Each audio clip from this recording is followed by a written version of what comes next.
Now, our first guest can tell us how last night went at Shea Smith Theater. Frank Ingrasciotta is the writer and star of Blood Type RAGU, now on stage. Welcome back, Frank. Good We had to morning, meet you Linda. but briefly a couple of weeks ago, Yes. and now you're back. Yes, thank you for having me back. All right, so how'd it go last night? It went great. It was very exciting, and I'm just so thrilled to be performing for Buffalo audience. Oh, well, we're happy to have you. It was Yeah. a wonderful article in the paper that talked about you and the show. Yes, Buffalo News. And what this is all about. Yes. Because this is a show that, even though Blood Type RAGU speaks of being from Italian lineage, speaks to everybody who's got family. Yes, yes. It's a coming-of-age story about a first-generation child and what that immigrant child goes through growing up between two cultures. But, you know, I have young people coming up to me today and saying that it resonates to them in Mediterranean cultures, Indian cultures, you know.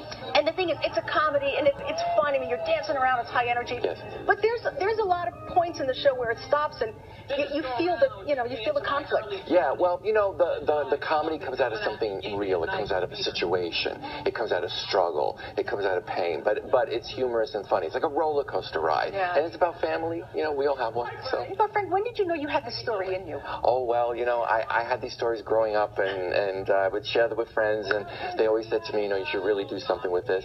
And I did, and I made it into a full-length play of 20 people, but it's me. It's you doing everything. Yes, yes. But have you had members of your family saying, that's me? That's me. I have a lot of people actually coming up to me saying that, you know, and then they want to share their stories, you know, just like neighbors on the block that they grew up with that I talk about and I play, and just neighborhood kind of stuff. Does this show give you ideas for another show, like a spin-off?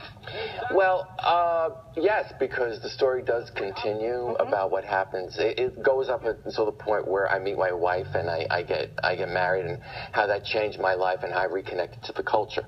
Because at first I had rejected it a bit, and then it's like the part two is there. You know, the part two is there. And did you always foresee yourself playing, you know, the main person? Because you wrote this as well. I did, yes.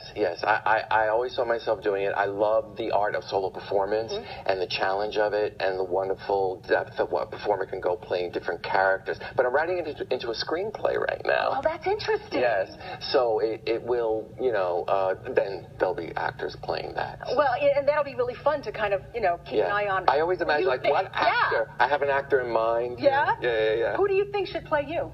Oh, mine. I don't know. You know, I mean, I see like Stanley Tucci. Oh, yeah, like I definitely see that. Yeah. Wow. How many people will it take to turn this into a screenplay? I mean, you do this whole thing on stage right now. Right, 22 characters. Men and women. And men and women, teachers, parents, an hour and a half, uncles, aunts. I go to Sicily, I come back. I go to Nevada, but I'm not going to tell you why. No.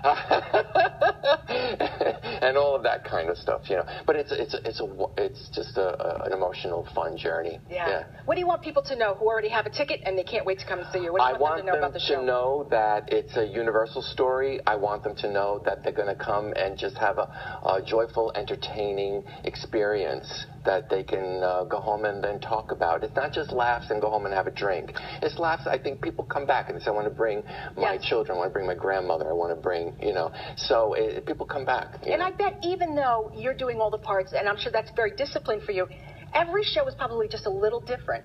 Yes, because the other character is the audience. That's a great question. Yeah. It is. The other character is the audience, and I connect to them, and their energy is different, and then my energy adjusts to it. So and I always try different things because I never want to get stale on stage. Well, that it's an intimate theater. So if you're feeling it in the audience, don't be afraid to, you know, let you know. Yes. You know what I mean? Well, be with that laughter. kind of laughter audience. You know what I mean? Heckling. Yeah, no heckling.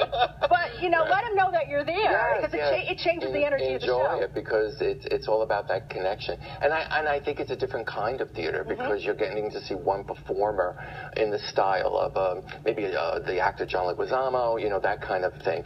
Just go on this journey and watch all the different levels of characters. My pitch has to change, you know, in certain voices I do. And just it's like, you know, when you may not be Greek when you see My Big Fat Greek Wedding, but you wanna go for the journey, a cultural journey. Absolutely. So that's like what this is. It's voyeuring into a story, you know.